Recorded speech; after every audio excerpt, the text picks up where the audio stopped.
Hello, and this week we're going to be talking about the Texas governor and the plural executive. Now, one of the most interesting things about the Texas governor is that it's one of the weakest in the nation. But we can ask if the government should have more power.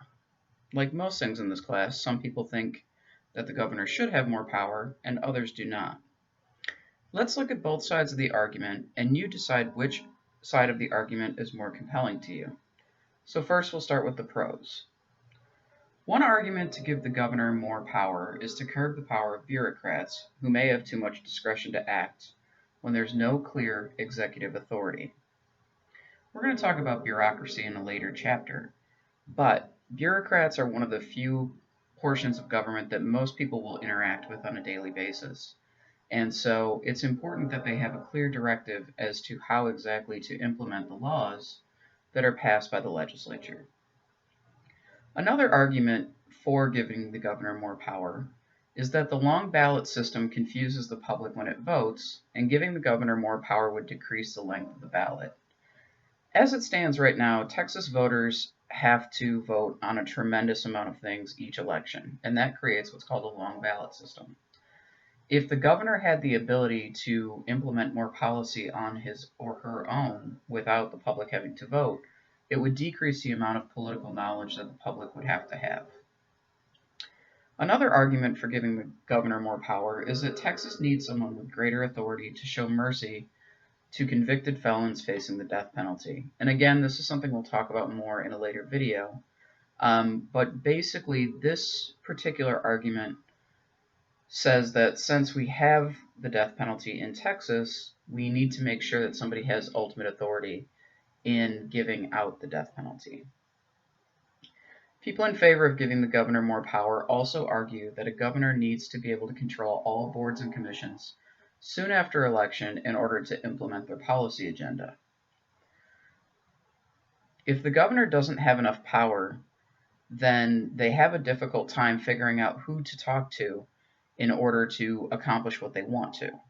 And this becomes problematic if the governor is trying to implement specific policies, as most governors do when they first get elected. Another argument is that a more powerful governor would mean that the legislature's power could be reduced. Finally, giving the governor more power would allow them to have meaningful budget authority. So as it stands right now, the legislature is far more powerful than the executive branch in Texas is. And if we could increase the governor's power, it would decrease the amount of power that the legislature has. People who are against giving the governor more power argue that the governor already has enough power based on the margin of victory in the election and personal persuasion. The logic of this argument is that if a governor wins by a substantial margin, then it's a clear indication that the public supports their particular policies, and it's a clear indication that they should pursue them. In terms of personal persuasion, most governors are fairly charismatic, and so people who say that the governor should not have more power think that they should rely on their own personal strengths. Another argument against giving the governor more power is that they already have veto power, and that power is virtually absolute. The governor has the ability to veto or block any legislation from the legislature when they're in session. And so people who are against giving the governor more power tend to believe that this is enough of a stoppage mechanism to prevent the legislature from running over the executive.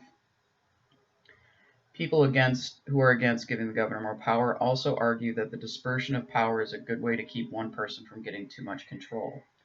And this is one of the main features of the Texas system, the idea that if the power is spread out in a significant way, then you can prevent someone from being a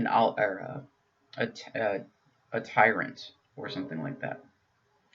Another argument against giving the governor more power is that the governor's clout is obvious if we consider the salary, the size of the staff, and the lack of effort over the years to remove the governor from office. So in this argument, it's basically saying if you look at the size of the governor's office and all the people who helped the governor to be governor in Texas, it's clear that it's a powerful office because there's a large amount of staff, they get paid significantly, and because we haven't tried to remove the governor in the past. Another argument against giving the governor more power is that democracy is better served when the legislature is a more powerful branch, because the people are closer to their elected representatives than the governor. This relies on democratic theory, so it's a question of who is best positioned to represent the interests and the will of the people. And if you think that the governor is not well situated to do that, then you're not likely to favor giving the governor more power. Finally, people argue against giving the governor more power because the dual budgeting system encourages fiscal control. So as you read through the materials for this week, think about whether or not you think the governor is strong enough or whether the governor is too weak. And then think about what Texas might look like with a different type of governor. As always, email me with any questions and have a great week.